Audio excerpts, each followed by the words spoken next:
আসসালামু আলাইকুম। প্রিয় দর্শক, অন্যমঞ্চের আলাপচারিতায় আপনাদের সকলকে আমন্ত্রণ জানাচ্ছি।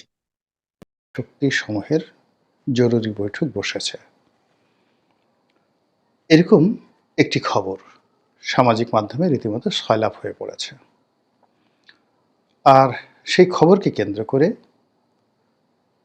খবরের পক্ষের শক্তি, বিপক্ষের শক্তি। এক পক্ষ বলছে যে খবর সত্যি, আর এক পক্ষ বলছে ভুয়া, এটা কোনো খবরই নয়।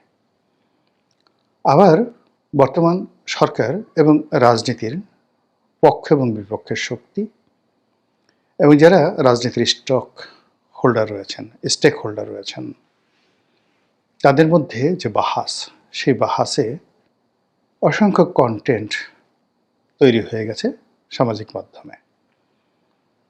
বাংলাদেশের নিরাপত্তা উপদেষ্টা জনাব খলিলুর রহমান কাতারে গিয়েছেন, আগামীতে আরও যাবেন, এবং পরিস্থিতি এতটা জটিল এবং এতটা গুরুত্বপূর্ণ এই কাতারের বৈঠক, সেই বৈঠকে খলিলুর রহমান যেন নিয়মিত অংশগ্রহণ করতে পারেন, এজন্য তিনি তার সকল কর্মসূচি বাদ দিয়ে বেশিরভাগ সময় আগামীতে কাতারে থাকবেন, এরকম খবর প্রচার করা হচ্ছে কারো কারো পক্ষ থেকে। যারা আওয়ামী লীগের লোকজন তাদের বক্তব্য হলো যে বর্তমান সরকার সম্পর্কে আমেরিকা এবং পশ্চিমাদের যে একটা দৃষ্টিভঙ্গি ছিল সেটা এখন রিভার্স হয়ে গেছে। আমেরিকা এবং ইউরোপ তাদের মোহভঙ্গ হয়েছে এবং তারা মনে করছে যে বর্তমান সরকার গণতন্ত্রের জন্য, তাদের প্ল্যান প্রোগ্রামের জন্য, কিংবা তারা বাংলাদেশের কাছ থেকে আগামীতে যা কিছু আশা করছে তার জন্য এই সরকার উপযুক্ত নয়।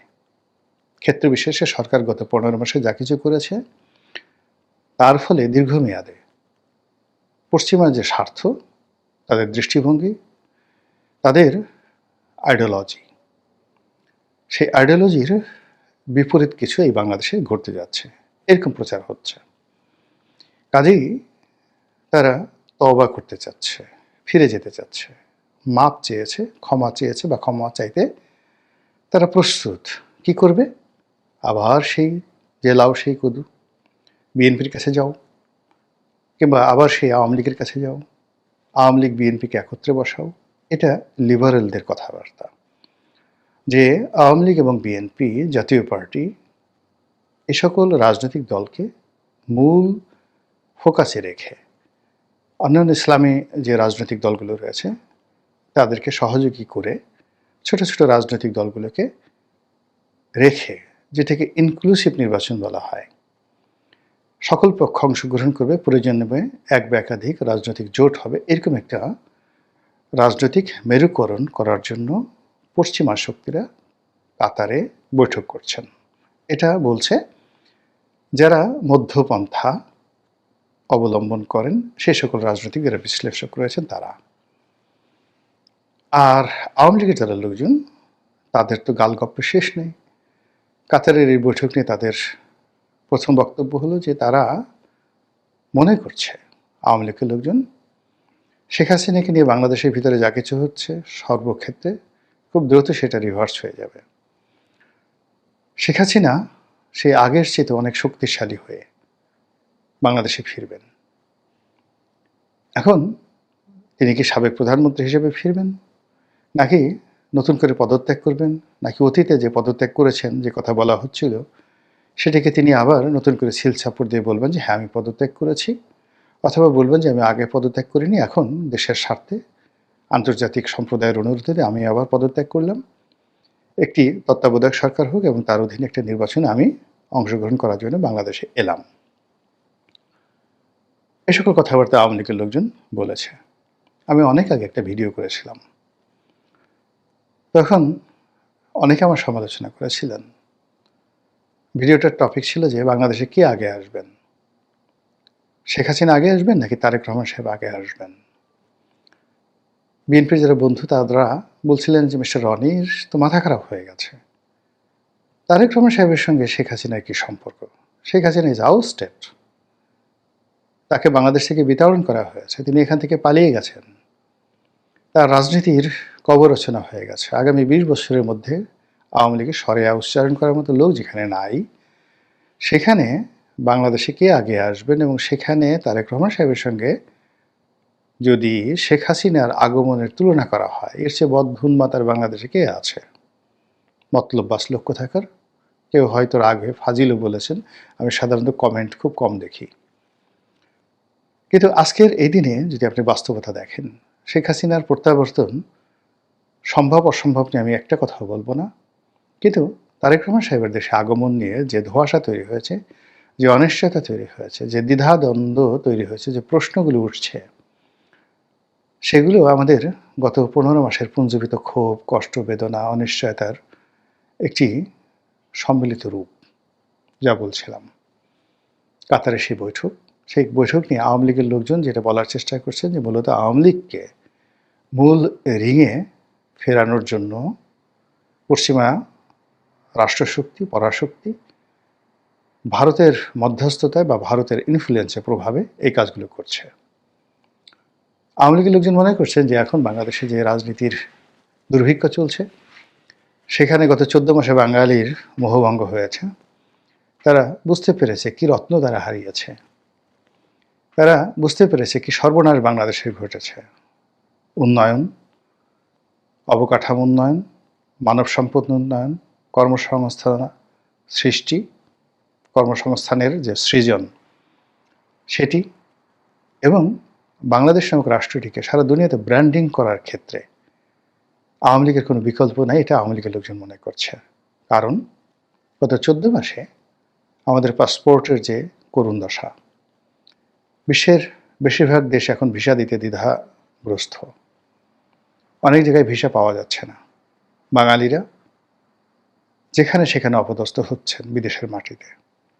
কিন্তু শেখ হাসিনার জমানাতে এটা ছিল না। আওয়ামী লীগের লোকজনের বক্তব্য, সেই গ্লোরিয়াস টাইম, শেখ হাসিনার যে গ্লোরিয়াস টাইম, সেটি হয়তো আবার বাঙালিরা আশা করছে। তারা পদ্মা সেতু দিয়ে যখন যায় তখন শেখ হাসিনার জন্য কাঁদে। তারা যখন মেট্রো রেলে উঠে, এক্সপ্রেস ওয়েতে উঠে, এবং বাংলাদেশে কতগুলো ল্যান্ডমার্ক হাইওয়ে হয়েছে। আপনি যদি টাঙ্গাইল যান, ঢাকা টাঙ্গাইল হাইওয়ে, আপনি যদি বগুড়া যান, রংপুর যান, সেক্ষেত্রে উত্তরবঙ্গের যে হাইওয়েগুলো হয়েছে। আপনি যদি ঢাকা থেকে কুয়াকাটা যেতে চান, যে রাস্তাগুলো নষ্ট হয়েছে 14 মাসে, সেগুলো বাদে বাকি যে রাস্তাগুলো হয়েছে, যে ব্রিজগুলো হয়েছে, একটানে আপনি ঢাকা থেকে কুয়াকাটা, দেশের দ্বিতীয় বৃহত্তম পর্যটন কেন্দ্র, ঢাকা থেকে মাত্র এখন 7 ঘন্টায় আপনি কুয়াকাটা পৌঁছাতে পারবেন।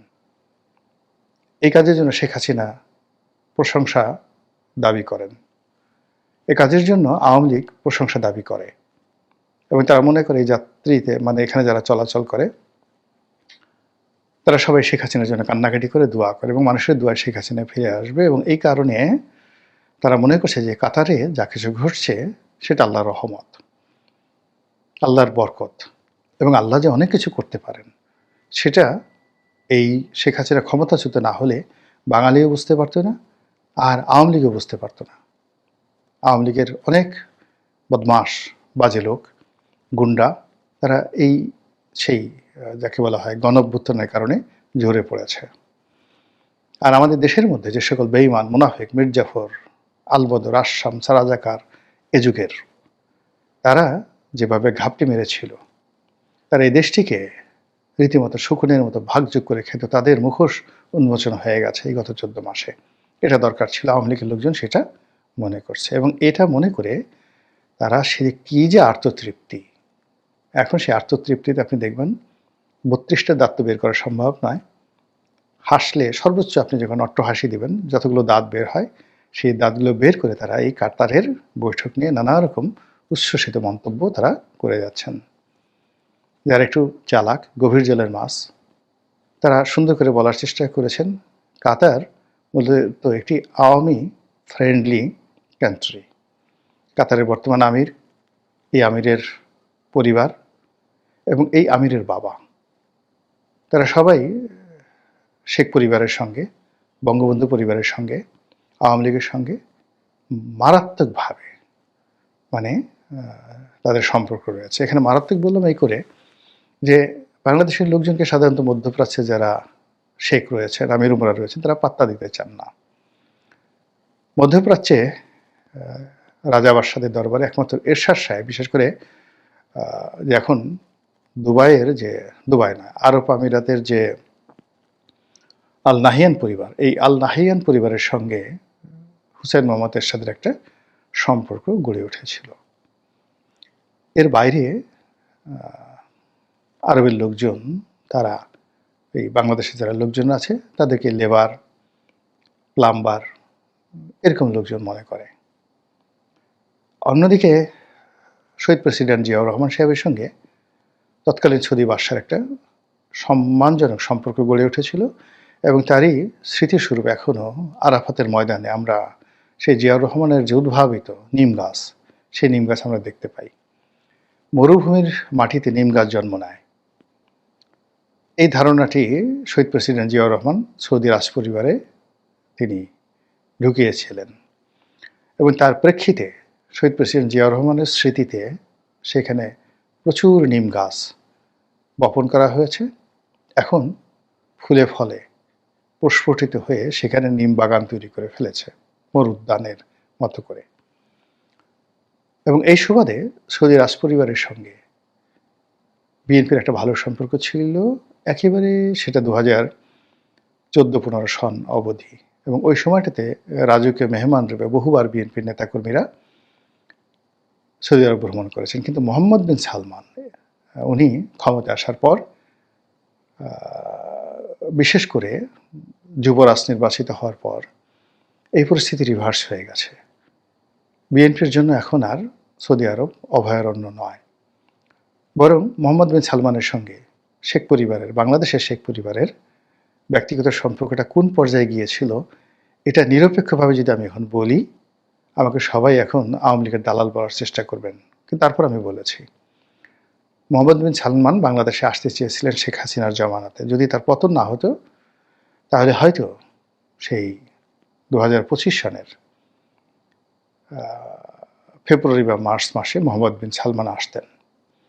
এবং সৌদি তেল কোম্পানি আরামকো, সেই আরামকোর বিগেস্ট ইনভেস্টমেন্ট, পৃথিবীর সবচেয়ে বড় ইনভেস্টমেন্টটা চট্টগ্রামে হওয়ার কথা ছিল 3টা ফেজে।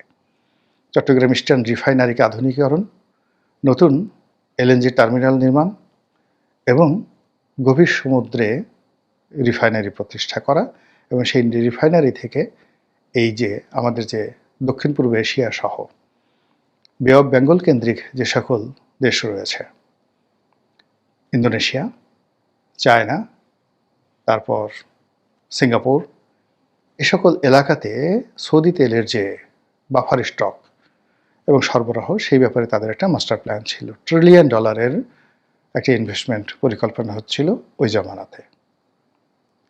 এটা সৌদি আরবের যে সরকারি নথিপত্র রয়েছে, বাংলাদেশ দূতাবাস রয়েছে, সৌদি পররাষ্ট্র দূতাবাস রয়েছে, এবং আমাদের পররাষ্ট্র মন্ত্রণালয় রয়েছে। যে কেউ চ্যালেঞ্জ করলে সেখানে খোঁজ নিয়ে দেখতে পারেন। তো কাজেই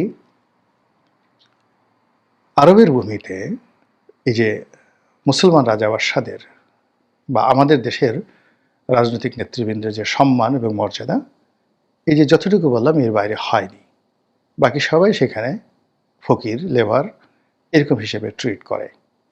এবং তার প্রমাণ আমরা গত 14 মাসে দেখেছি যে এই দেশগুলো থেকে বর্তমান রেজিম যারা চালাচ্ছেন, সেটা দুবাই হোক, কাতার হোক, সৌদি আরব হোক, কুয়েত হোক, কিংবা অন্য কোনো দেশ, ওমান হোক, কোনো দেশ থেকে ওরকম সম্মানজনক আমরা কোনো কিছু পাইনি।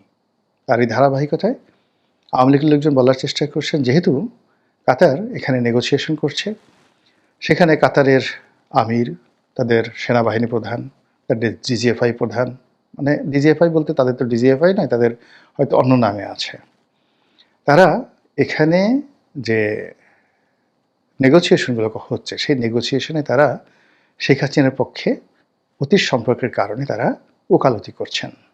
আর এখন আপনারা জানেন যে সৌদি আরবের, মানে কাতারের যে আমির এবং সৌদি আরবের যে ক্রাউন প্রিন্স, তিনি এবং আগামীতে সংযুক্ত আরব আমিরাতে যিনি প্রধান ব্যক্তি হতে যাচ্ছেন, এই ত্রয়ী, এই শক্তিটি মূলত এখন মধ্যপ্রাচ্যের পুরো রাজনীতি নিয়ন্ত্রণ করছে। তো কাজেই তাদের সঙ্গে যদি তারেক রহমান সাহেবের সম্পর্ক হয়, কিংবা জয়ের সম্পর্ক হয়, আওয়ামী লীগের সম্পর্ক হয়, বিএনপির সম্পর্ক হয়, সেই সম্পর্ক আমেরিকার সম্পর্কের চাইতে অধিক গুরুত্বপূর্ণ, ফ্রুটফুল এবং ইকোনমিক্যালি ভায়াবল।